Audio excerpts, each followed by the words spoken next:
रिश्ता 9। विराट आर्यन ने अपना फोन उठाया और बोला, एक ब्लैक कॉफी लाओ। इतना कहकर उसने अपनी दाईं हथेली की उंगलियां मोड़कर मुट्ठी बनाई और दाईं ओर गर्दन पर दबाव डालते हुए कुर्सी से उठ खड़ा हुआ। 2 कदम आगे बढ़कर उसने हाथ नीचे किया और टेबल से टिककर खड़ा हो गया। धनराज ने दरवाज़ा खोला और कॉफ़ी लेकर विराट के पास गया, लेकिन उसका पैर टेबल के कोने से टकरा गया। उसके हाथ में रखी कॉफ़ी फिसलकर विराट की शर्ट पर जा गिरी। Stupid Dhanraj, what the hell! Virat गुस्से से चिल्लाया। Sorry sir. What sorry? Shit! कहकर उसने धनराज को घूर कर देखा। उस नज़र से घबराए हुए धनराज ने गिड़गिड़ाते हुए कहा, sorry boss, sorry, I am really sorry, गलती से हो गया, माफ़ कर दीजिए सर। विनती करते खड़े धनराज को देखकर विराट ने अपना गुस्सा काबू किया। अगर कोई और होता ना, तो यहाँ कुछ और ही हो गया होता, कहकर उसने अपनी उंगलियों से माथे से लेकर गर्दन तक बाल सवारे। इट्स ओके, स्टोरूम से एक नई शर्ट ले आओ धनराज। विराट के कहते ही धनराज तेजी से भागा। अगले ही पल धनराज शर्ट लेकर अंदर आया। विराट ने कॉफ़ी के दाग वाली शर्ट उतारी और नई शर्ट पहनने को तैयार ही था। ठीक उसी समय दरवाज़ा तेजी से खोलकर मैथिली अंदर आई। वो घबराई हुई थी और अपनी बेबसी के कारण थोड़ा नाराज़ भी थी। उसके हाथ में अग्रीमेंट पेपर्स थे। शर्ट में एक हाथ डालकर खड़े विराट को बिना इजाज़त अंदर आई मैथिली को देखकर बहुत गुस्सा आया। ए स्टूपिड, दरवाज़ा नॉक करके आने की तमीज़ नहीं है क्या? विराट उस पर बुरी तरह भड़का। ये सोचकर कि वो गलत समय पर जल्दबाजी में अंदर आ गई है, उसने अपने होंठ दबा लिए। उसकी हिरण जैसी आंखें डर से विराट को देखकर बस सॉरी सर कह पाईं। उस पल उसकी निगाहें उस पर ठहर गईं, जैसे कोई शापित पत्थर की मूरत हो वो जम गई। वो लगातार उसे घूर रही थी। ऐसा लगा जैसे उसकी आंखों को छोड़कर उसकी बाकी 5 इंद्रियां काम करना बंद कर चुकी हों। जो दृश्य उसने देखा उससे वो पूरी तरह हिल गई थी, जैसे गरजती उछलती समंदर की लहरें अचानक एक पल को थम जाएं और उसका दिल भी धड़कना बंद करने को तैयार हो। ऐसे में भी वो तेजी से धड़क रहा था। उसने अपने धड़कते सीने को एक हाथ से कसकर पकड़ा और सुन खड़ी रह गई। बस उसकी आंखों से आंसू झर रहे थे। इतना डांटने पर भी जो बिना हिले उसकी बाईं छाती को घूर रही थी। विराट ने उसे गुस्से से देखा। ए, तुम्हें क्या हुआ? Get lost, idiot! विराट उसके करीब आया और उसके चेहरे के सामने उंगली से चुटकी बजाकर उसे धमकाया। वो तुरंत होश में आई और चौंक कर देखने लगी। उसका हाथ धीरे से उठा और नज़दीक खड़े आदमी की छाती को डरते हुए छुआ।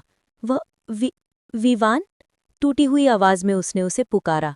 जब उसने उसकी छाती को छुआ तो वो युवा बिजनेसमैन एक पल के लिए हिल गया। उसने अपनी नज़र से ही कमरे में हैरान खड़े धनराज को तुरंत बाहर जाने का इशारा किया और अपने सीने पर रखे उसके नाजुक हाथ को अपनी लोहे जैसी मुट्ठी से पकड़कर हटा दिया। What is this Maithili? क्या हो गया तुम्हें? Are you mad? विराट चिल्लाया। आप विवानी हैं, आप विवानीय हैं ना? मुझे पता है आप मेरे विवान हैं। आप विराट नहीं हैं, आप मेरे विवान हैं। आप मेरे विवान हैं, आप विराट नहीं हैं। बार बार एक ही बात दोहराते हुए वो रोने लगी। कमल के फूल जैसा उसका गोरा चेहरा लाल कमल जैसा सुर्ख हो गया। What rubbish! क्या मैं विवान हूँ? किसने कहा? I am Virat. अपनी कल्पना के घोड़े बेवजह मत दौड़ाओ मैथिली, इस बात को फिर से शुरू मत करो, उसने चेतावनी दी। उसके हाथ तेजी से शर्ट के बटन लगाने लगे। वो बेपनाह दर्द के साथ उसके हाथ पकड़कर बोली, झूठ क्यों बोल रहे हैं विवान? क्यों क्यों मुझे छोड़कर आए आप? मैंने आपसे कितना प्यार किया, लेकिन आपने मुझे धोखा दिया है ना? रोती हुई उसे विराट ने खुद से दूर धकेल दिया। तुम पागल हो क्या? तुम्हें एक बार में समझ नहीं आता? मैं विवान नहीं हूँ। झूठ! वो चीखी।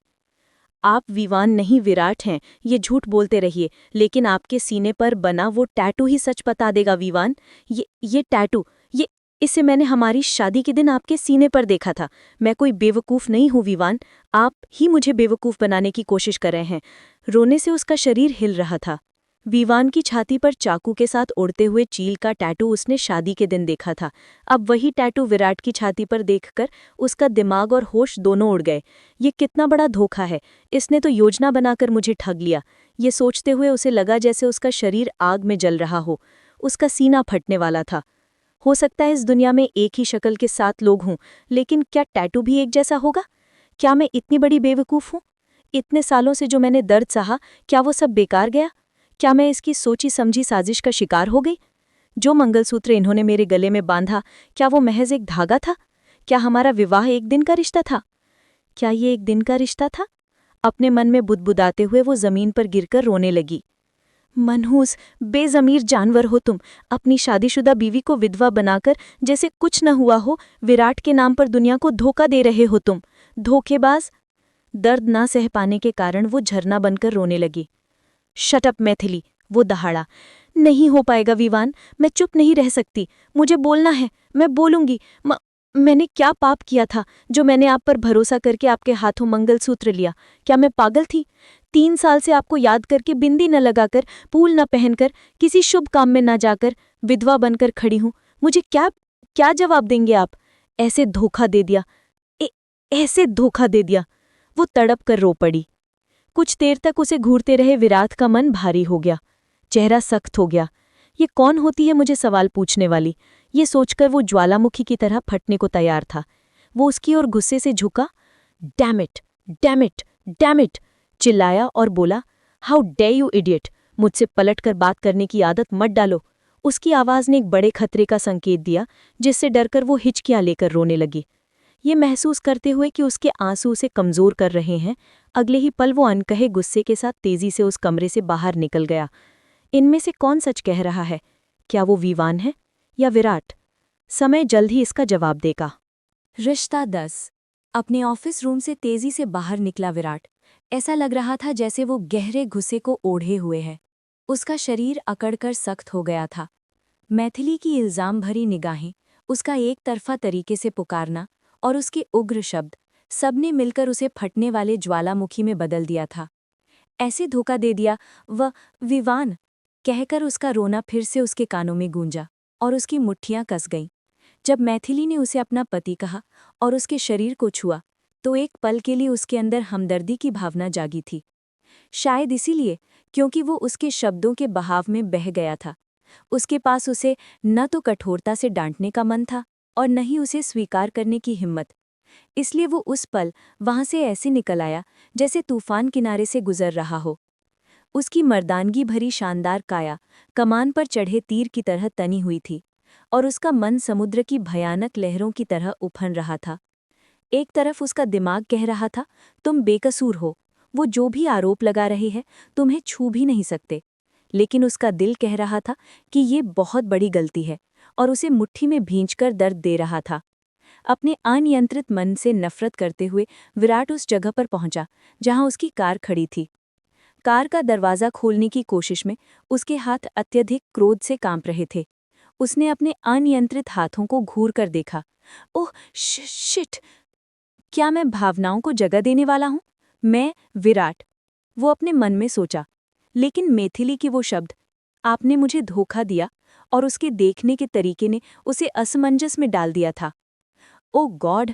कहकर उसने अपने सिर को कसकर पकड़ लिया। उसके अंतरात्मा पूछ रही थी, तुम जितना मर्जी गुस्सा कर लो, चिल्ला लो, लेकिन सच्चाई को कितने दिनों तक छुपाओगे? ककड़ी सस्ती होगी तो बाजार में तो आनी ही पड़ेगी ना। जब उसे लगा कि सब उसे ही दोषी ठहरा रहे हैं, तो उसका गुस्सा सूखी पत्ती में लगी आग की तरह भड़क उठा। उस क्षण उसके अंदर एक तीव्र इच्छा जागी कि वो अपने साथ रहने वाले अंतरात्मा और दिल को नोचकर फेंक दे, जो उसके खिलाफ बोल रहे थे। गुस्से के चरम पर उसने कार स्टार्ट की, ब्रेक को दबाए रखा और एक्सीलरेटर को भी दबाया। कार को समझ नहीं आया कि क्या करे। वो बेतहाशा धुआं उगलती हुई आगे बढ़ी। थोड़ी देर बाद जब विराट की कार सामान्य सड़क पर आई, तो उसकी रफ्तार कम हो गई, जैसे ऋषि मुनि संयम बरतते हैं। उसने अपनी भावनाओं को पूरी तरह छिपा लिया था। गेट पर पहुंचकर वो उसी अडिग रौब के साथ अंदर चला गया। उसकी चाल या दिखावट में ऐसा कोई बदलाव नहीं था जिसे कोई भांप सके। भावनाओं को नियंत्रित कर सामान्य अंदाज में घर के अंदर जाकर वो सीधे ऊपर अपने प्राइवेट रूम में घुस गया। अगले ही पल उसने जो भावनाएं दबा रखी थीं वे फूट पड़ीं। छह, फुल शिट! वो गरजकर चिल्लाया, कोट उतारा और सोफे पर फेंक दिया। फिर बाएं हाथ से टाई को खींचकर अपनी गर्दन की जकड़न को कम किया। स्टूपिड मैथिली, तुम अपने मन में क्या समझ रही हो? सोचते हुए उसने अकेलेपन का साथी हरी बोतल उठाई और उसे घूरने लगा। जैसे जैसे तुम अंदर जाओगी, वैसे वैसे उसकी यादें बाहर जानी चाहिए, उसने आदेश दिया और उस बोतल को एक ही घूंट में खत्म कर दिया। जो मुझे चाहिए था वो मुझसे बहुत दूर चला गया है और जो मुझे नहीं चाहिए था वो मेरे पास आकर मेरी जान ले रहा है। छः, ये क्या जिंदगी है यार। खींचते हुए उसने सोचा। उसके मन की आंखों के सामने मैथिली का अपनी शर्ट पकड़कर सवाल पूछना याद आया। How dare you idiot, how dare you. तुम्हें मेरी शर्ट पकड़कर सवाल पूछने का हक किसने दिया? इसलिए तो तुम्हारी संगत नहीं चाहिए थी, इसलिए तुम्हें छोड़कर आ गया था ना। फिर क्यों बार बार आकर वही सवाल पूछकर टॉर्चर कर रही हो? हाँ, मैं विवान हूँ, अब क्या? टैटू देकर अगर तुम कहती हो कि मैं तुम्हारा पति हूँ, तो क्या मुझे मान लेना चाहिए? क्या सिर्फ तुम्हारे गले में मंगलसूत्र बांध देने से मैं तुम्हारा पति बन जाऊंगा? आवाज से कमरे को कपाते हुए उसने दूसरी बोतल ली और मुंह से लगा ली। वो शराब उसके गले को जलाती हुई नीचे उतरी। दर्द से अपना सिर कसकर पकड़ते हुए वो अपने लंबे चौकोर सोफे पर बैठ गया। बस करो मैथिली, मेरी जिंदगी में दोबारा आने की कोशिश मत करो। मेरे दिल में हमेशा मेरी माही के लिए जगह है, उसकी सिवा मेरी जिंदगी में कोई और नहीं आ सकता। माही के बारे में सोचते ही उसका चेहरा उदास हो गया। माही, माय लव। उसकी आंखें नम होने लगी। मुझे अच्छे से पता है कि तुम अब इस दुनिया में नहीं हो, पर मैं तुम्हें जरा भी नहीं भूल पा रहा हूँ, और न ही मेरे पास तुम्हें भूलने की ताकत है। मैंने तो सपने में भी नहीं सोचा था कि हमारा प्यार ऐसे ही रेगिस्तान के पानी की तरह हो जाएगा। इस किस्मत ने भी हमें मिलने नहीं दिया। छः। खींचते हुए उसने अगली बोतल उठा ली और मुंह में उड़ेल दी। अगर वो एक दिन मेरी जिंदगी में ना आया होता तो आज मैं तुम्हारे साथ खुश होता। उसकी अधूरी मोहब्बत आग बनकर उसे जलाने लगी। जुदाई की शुरुआत में जब वो खुद को संभाल नहीं पाया था, तभी उसने इस हरी बोतल का सहारा लिया था। दिन गुजरते गए, उसने योग और ध्यान से खुद को स्थिर किया और एक क्षेत्र में सफलता हासिल की। लेकिन माही की बार बार यादों से बचने के लिए विराट ने शराब को ही हथियार बना लिया था। जिस दिन तुम्हारे गले में मंगलसूत्र बंधा, उसी दिन विवान की जिंदगी खत्म हो गई। I am Virat. Mummy papa से डरने वाला वो विवान कब का मर चुका है मैथिली। ये माही के लिए पुनर्जन्म लेकर आया हुआ द ग्रेट विराट है। ये किसी के आगे नहीं झुकेगा। उसने जोर से दहाड़ा। उस दिन भी जब उसने मैथिली को देखा था तो उसे ऑफिस में काम करने वाली एक कर्मचारी की तरह ही देखा था। उसके मन में उसके लिए जरा भी हलचल नहीं हुई थी। छः, उसी दिन मुझे तुम्हें रिजेक्ट करके भेज देना चाहिए था। तुम्हें काम पर रखकर मैंने बहुत बड़ी गलती कर दी। सोचते हुए नशे की तेजी में वो उठा और अगली हरी बोतल को पकड़ने चला। लेकिन बोतल तक पहुंचने से पहले ही नशे ने उसका होश छीन लिया और विराट जमीन पर गिर पड़ा। ऑफिस में विराट की कमरे में खड़ी मैथिली का शरीर ढीला पड़ गया था। जैसे जरूरत से ज्यादा दुख उसे दबा रहा हो, उसे सांस लेने में भी तकलीफ हो रही थी। काम का समय खत्म हो चुका था और सब चले गए थे। धीरे से उठ खड़ी हुई। उसके पैर लड़खड़ा रहे थे, चल नहीं पा रही थी। उसने जमीन पर पैर दबाकर धीरे धीरे चलना शुरू किया। उसे समझ नहीं आ रहा था कि शादी के अगले ही दिन विवान ने उसे धोखा क्यों दिया। क्या मैं सुंदर नहीं हूं? दुखी होकर उसने एक बार झुककर खुद को देखा। उस आत्मनिरीक्षण ने उसे जिंदा दफन कर दिया। वो अपनी धुन में चलती रही और सामने खड़े खंबे से टकराकर रुक गई। उसकी आंखों को सामने का खंभा भी दिखाई नहीं दिया। शायद उसके दुखों ने उसकी बाहरी दृष्टि रोककर आंतरिक आंखें खोल दी थीं। सूजे हुए माथे को सहलाती हुई वो उस खंबे को देखती रही। वो कितनी देर बिना हिले खड़ी रही ये उसे भी पता नहीं था। सड़क पर जाती एक कार के हॉर्न की आवाज से वो चौंककर होश में आई और अगली ही पल रोते हुए वहां से भाग गई। उसका मन टुकड़े टुकड़े होकर बिखर गया था। पति जिंदा होकर भी विधवा की जिंदगी जीना, इससे बड़ी क्रूरता और क्या हो सकती है। इतने सालों से इस क्रूरता को सहने वाले उस महिला के मन ने अपने पति से पूरी तरह नफरत कर ली थी।